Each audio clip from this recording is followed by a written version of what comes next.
Okay, now going into this World Cup, what should we be expecting from the Super Falcons first? We're going there to do all our best. We're going there to.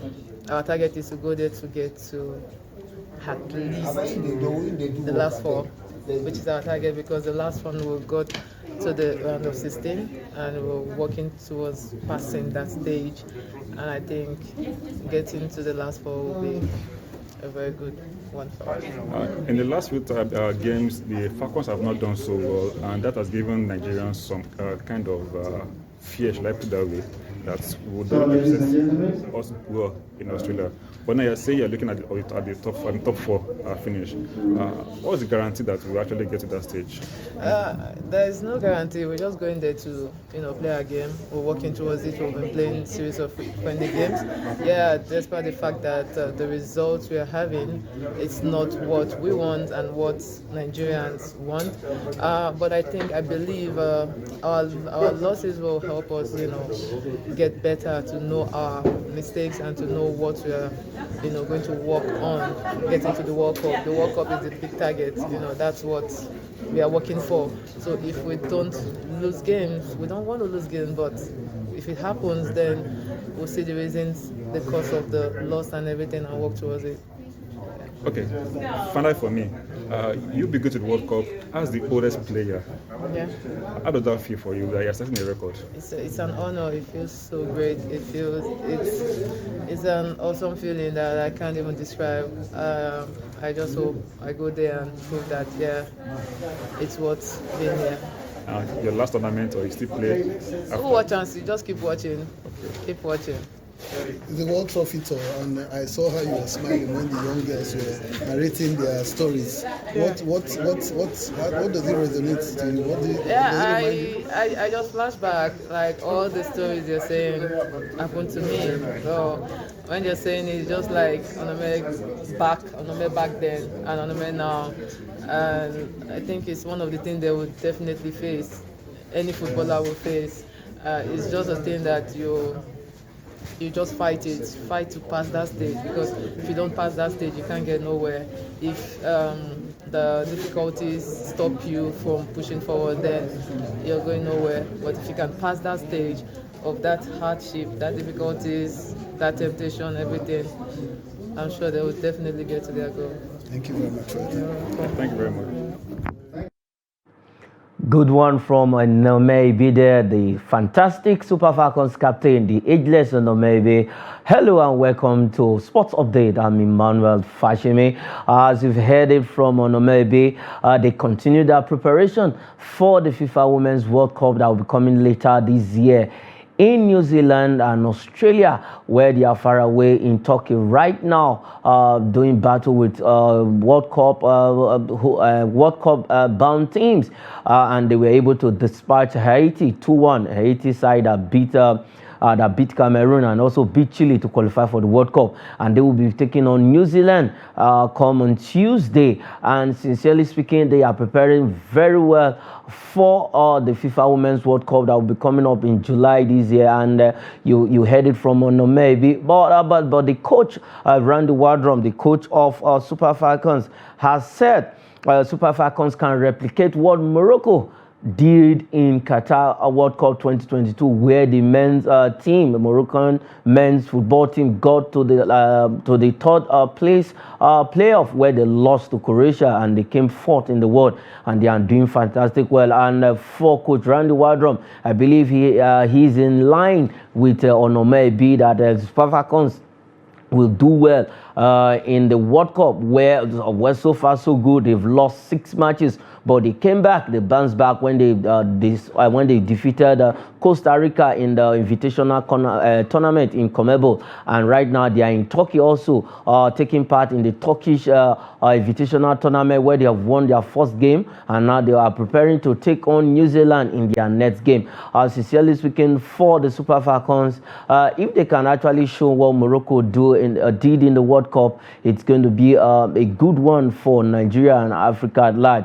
We have never had any female women's team that got to the semi-final or even the final in the Women's World Cup. Nigeria did well when the tournament started in 1999, where they got to the quarterfinal, and after then, their fine bet has been the second round in the last edition that was held in France, where Nigeria was knocked out in the second round. But this time around, our hopes are high that the girls will get to the quarterfinal, probably the last four, according to Onomebi, Coach Randy Wardrum, also saying that the girls will do well. I believe and I hope that the Super Falcons will get to the semi-final this time around, and then probably maybe get to the final and leave the trophy. We've dominated Africa for so long, 9-time champions, and in the last outcome in Morocco, we were actually disgraced. It was a dismal performance from our guests, where we actually struggled.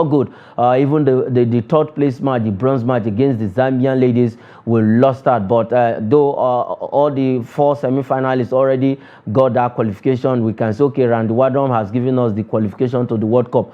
What does the Super Falcons have to offer in the World Cup? Let's see. Now, the good news is that Opara Noze is back to the side. Asisat Oshola also doing well for Barcelona, and then doing beautifully well for Nigeria. All right, let's move away from Turkey and from the Super Falcons story and head straight to Algeria, where Algeria has been given the nod to host the AMC, that is the AMC tournament for 2023. And when we say AMC, it's the African Mini Confederation of Football Association. And when we say mini football is a kind of sport that is played on a hard court. It's not like the tech, it has a similarity with the tech ball, but it's played on hard court with 9 players, 7 players on the pitch, 1 goalkeeper, 6 players playing on the court. And that is Algeria has been given the hosting right for the first African Mini Football Confederation tournament that will be coming up this year, and that is a beautiful one. We also have our Nigerian teams that will be participating, though it has been a sport that has been developing here in Africa and in the world at large. But this time around, just over the weekend, the largest congress of the Mini Football Association meeting was held in Africa and was held in Nigeria, and Nigeria also got the hosting right to host the 2023 tournament, where we'll see other African countries, the likes of Libya, Cote d'Ivoire, and the rest of them coming to participate, and even Nigeria is not left out. And we already, another good news for Nigeria is that we already have in Nigeria in the media aspect of the organization, where we have our own there to support in the media aspect, and which is a good news. It's not only maybe football played on the pitch, but this time around we want to take it to the hard court. It's just like I said, it's like the tech ball, and beautiful one that Nigeria is also participating. You know, in Nigeria we have a lot of talents everywhere. If you go to the nooks and crannies of the country, you see a lot of talent in everywhere, either in football, in athletics, in volleyball, what have you. Nigeria is so blessed, and right now maybe we'll do better in mini football, because in the normal football we've only won the AFCON 3 times, and now maybe in the mini football we can dominate it just as we dominated the under-20 and the rest of them. So it's a good one that Algeria is hosting the first ever tournament here in Africa, and we look forward to Algeria giving us a very fine hosting tournament. Like I said, the mini football is a beautiful game. You might not maybe you might not want to watch the one that is played on the pitch. You can also shift attention to the mini football. It's a beautiful game. Like the way you love the tech ball, you can also love the mini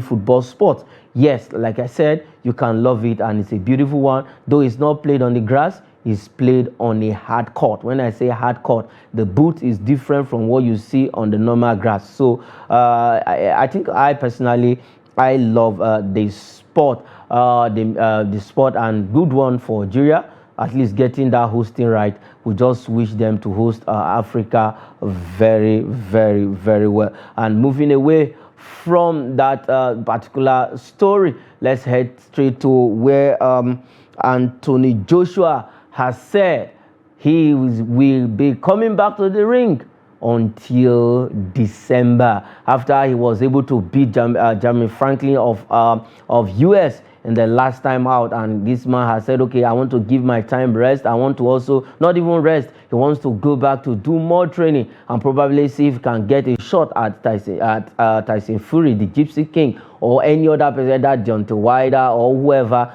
that comes his way. He has said he will be coming back to the ring. Joshua is a man, after losing 3 straight fights, he lost to Andy Ruiz Jr. and he lost back-to-back to Alexander Usyk of Ukraine. And then just a few weeks ago, this young man came back to the ring when everybody thought Joshua would not be able to come back. But he came back in a very beautiful fashion by dispatching Jermaine Franklin, that you are seeing on your screen right now. Jermaine Franklin actually suffered, and it's a good one. Joshua has said it is not yet over for him. It is not finished. And thank God all Nigerian fighters are doing well. We are happy for Adesanya coming back also. And we're also waiting for Kamaru Usman to also come back. And for Anthony Joshua, he started it. Adesanya following up. And then we are waiting for Kamaru Usman. And for Joshua, he has said he will be going for more training and then come back by December.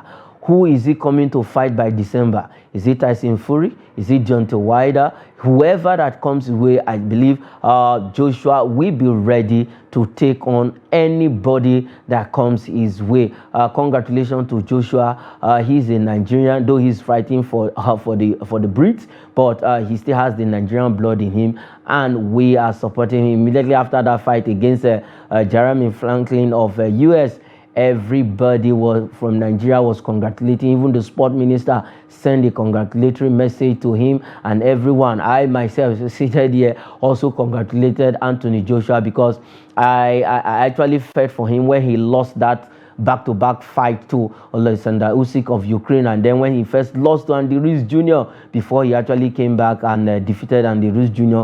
But against Alexander Usyk, nobody gave Joshua a chance, and eventually he lost that fight to Alexander Usyk in the first and the second fight. But the second fight, a lot of persons argued it that Joshua actually won that fight, but with the decision, unanimous decision from the referees, the victory was awarded to Alexander Usyk. But so many persons, including myself, were not satisfied with the result, were not satisfied with the decision of the referee. We have questioned why would the referee, all 3 referees, adjudge the points to Alexander Usyk. But I'm not a referee. They knew what they used in judging that fight, and eventually Alexander Usyk won. But for Joshua right now, he's back up and running after defeating Jeremy Franklin of US, and that is a good one for Joshua, good one for all boxing loving Nigerians and all over the world. Congratulations to Joshua. We just look forward to you coming back to the ring, like you said, till December. So we wait, whoever that you are going to fight,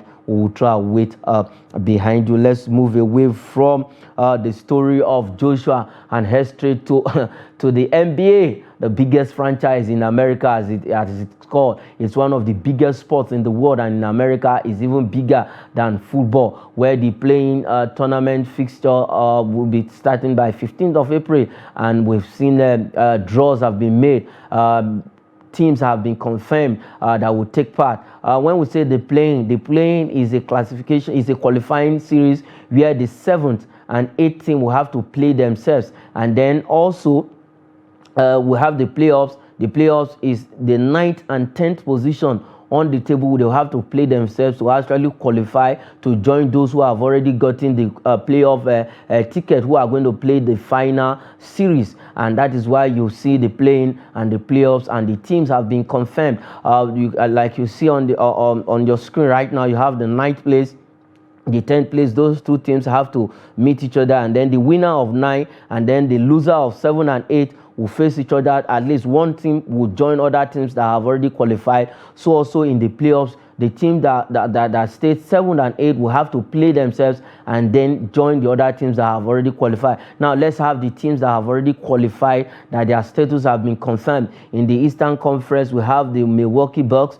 who will take on the 8th seed team. Then the Boston Celtics will take on the 7th seed team. Whoever that wins between the 7th and 8th team in the normal standings, and then whoever that wins between 9 and 10 in the normal standings will take those positions. But for the Philadelphia 76ers, they will take on Brooklyn Nets. Then the Cleveland Cavaliers will play the New York Knicks. Now those two has been confirmed. And then let's go to the Western Conference, where we have also teams that have already qualified. In the Eastern Conference, we have Atlanta Hawks to play Miami Heat, and then we have Chicago Bulls to play Toronto Raptors. And then, like you see on the screen, then the Western Conference, you will see the Denver Nuggets, the Memphis Grizzlies will take on the Denver Nuggets will take on the 8th seeded team. The Memphis Grizzlies will take on the 7th seeded team. And then for the other teams that have been confirmed already, we have Sacramento Kings taking on with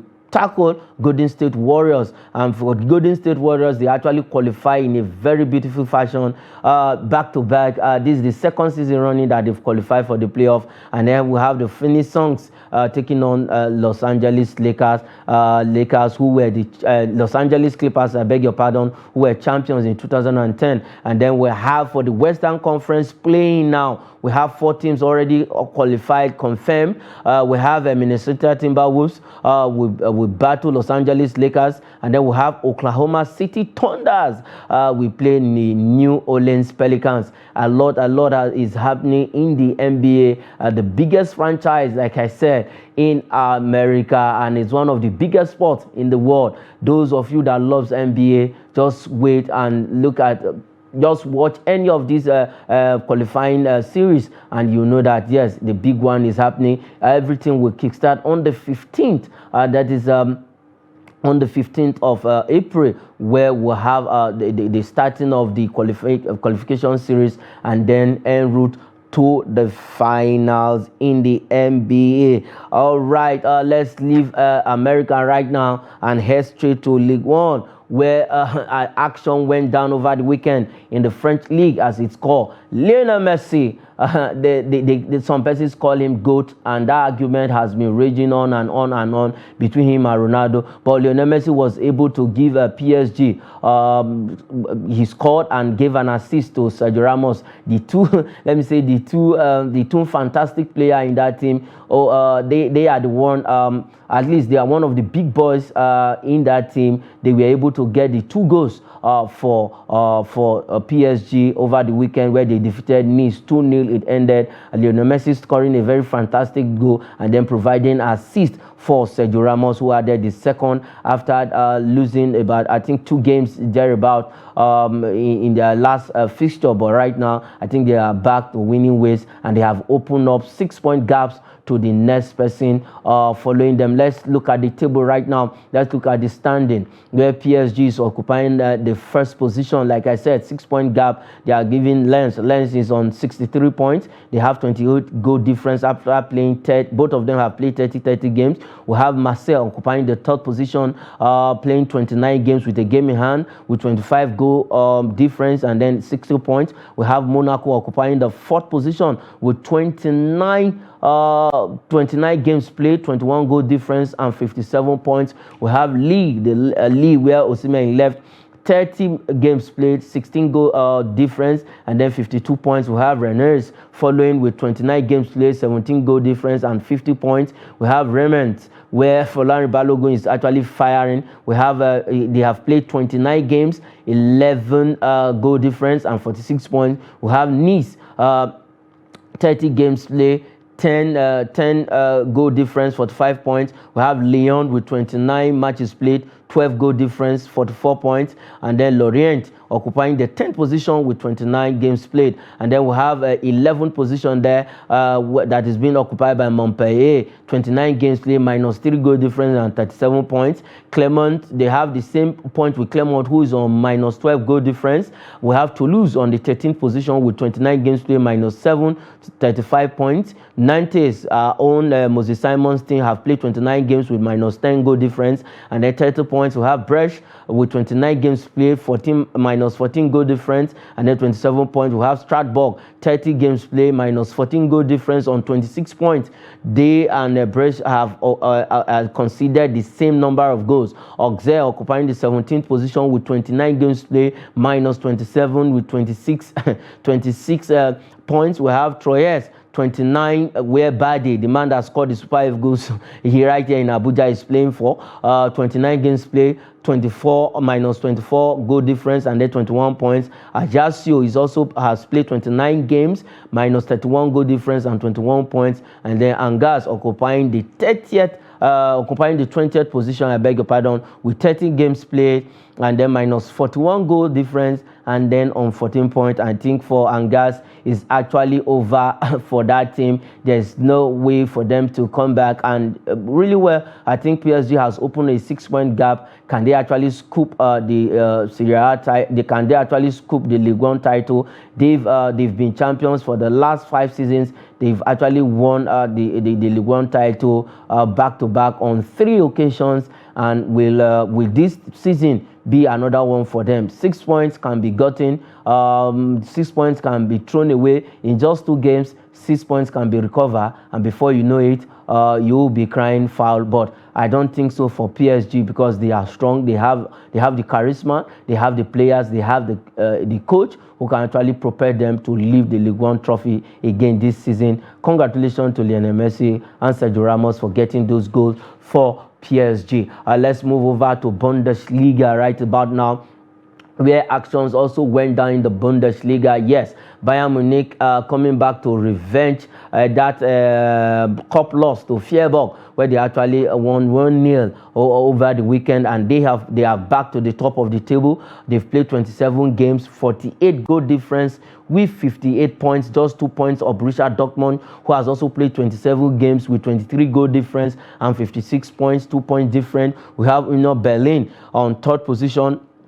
Union Berlin is a surprising team to occupy the 3rd position. Union Berlin has played 27 games, 12 goal difference, and then that is plus 12 with 51 points. RB Leipzig occupied the 4th position with 27 games played, 17 goal difference on 48 points. We have Freiburg, a team that is actually pulling weight this season, 27 points, 27 games played, 3 goal difference, and then 47 points. Bayer Leverkusen has played 27 games, 10 goal difference, 43 points. Frankfurt, 27 games played, 8 goal difference, 41 points. And then Mainz 05 has played 27 games also, 7 goal difference, 41 points. I think they are on the same point with Eintracht Frankfurt. We have Wolfsburg, who has played 26 games with a game in hand, 12 goal difference, and then 39 points. And then we have Borussia Mönchengladbach, 32 points with 26 games played, minus 4 goal difference. Let's go to the second half of the table. Right about now, Werder Bremen occupying the 11th position, 27 games played, 10 goal difference at 32 points, and Cologne 27 games, 9 minus 9, 31 points. Augsburg 13, VfL Bochum has 26 points, Augsburg 29 points, 13 and 14 respectively. Hoffenheim has 26 at some point. Our own Chinedu Ogbuki actually played for this team. I remember they named him the Flying Horse because of the way he used to nod with his head with flying heading to score goals. Because sometimes ago we actually had a lot of Nigerians that played their trade in Hoffenheim, and even in the Bundesliga at some point we have Uja. Right, we still have Apoguma who's still playing his trade there. We have a lot of Nigerians who has played in the German Bundesliga, the likes of Victor Agali, even Victor Osimhen. Before leaving, before going to France, he actually started in the German Bundesliga. And at some point, we have Christantos Makuli in 2007, where he was the Golden Boot winner in the under-17. Actually played with Hamburg in Germany. A lot of Nigerians have applied their trade in the German Bundesliga, and good one for Bayern Munich, who are actually was able to hold their own, going back to the top of the table, 2 points ahead of Borussia Dortmund, who was actually following them. Let's leave Germany right about now and head straight to Manchester United, where Manchester United is keeping tab on a very young man who plies his trade for Celta Vigo's Gabriel Viega. I think Manchester United want to acquire the services of this young man to join the already soldiers they have, the likes of Casemiro, and then for the uncertain McTominay, who is not sure to still be with that team come next season. But overall, they want to get this young man. He's just 20-something years of age. They want to recruit him as soon as possible. They want to fill in the midfield. If eventually maybe Fred leaves or McTominay leaves, they already have a replacement. And let's not forget that Casemiro is also aging, and though he's doing fantastic well for Manchester United, and they are looking to get this young man from Celta Vigo. With Celta Vigo allow Gabriel Viega to leave and go to Old Trafford, it's left to be seen for Celta Vigo, who is also struggling in the Spanish La Liga. But overall, I think Viega would love to play in the English Premier League, because every player in the world right now wants to play in the most glamorous league, the most watched league in the world, that is the English Premier League. And it's a dream of every player. Even Osimhen is also dreaming to come to the English Premier League. We just wish Gabriel Viega very well if he actually leaves Celta Vigo and heads straight to Old Trafford. And quickly before we go, let's take this one, where Chelsea and Liverpool are set to target Inter Milan's Nicolo Barella. He's a fantastic player. The two big boys in England are actually gunning for the services of this young man, who they think will be good for either side. And that is the size of the package on Sports Update. I am Emmanuel Fashimi. Thanks.